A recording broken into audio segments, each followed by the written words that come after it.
আমার নবী যেদিন এই দেশ থেকে বিদায় হয়ে যাবে, আমার আল্লাহ জিবরাইলকে দিয়ে প্রস্তাব পাঠাইছিলেন, ও জিবরাইল আমার বন্ধুর কানে খবর দাও, আমার বন্ধু এই দেশের মাটিতে থাকতে পারবে না, আমার বন্ধু এই রক্ত মাখা জমিনের মধ্যে রাখবো না, আমার বন্ধুর দেহ আমার আরশের ডাইন পাশে দাফন করব।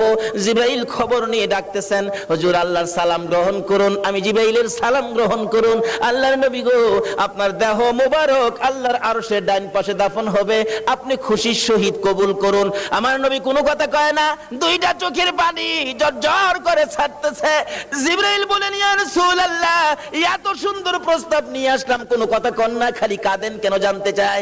আমার নবী বলেন, জিবরাইল রে, তোমার জন্য খুশির খবর হতে পারে, আমি খুশি হতে পারলাম না। কেন পারলেন না?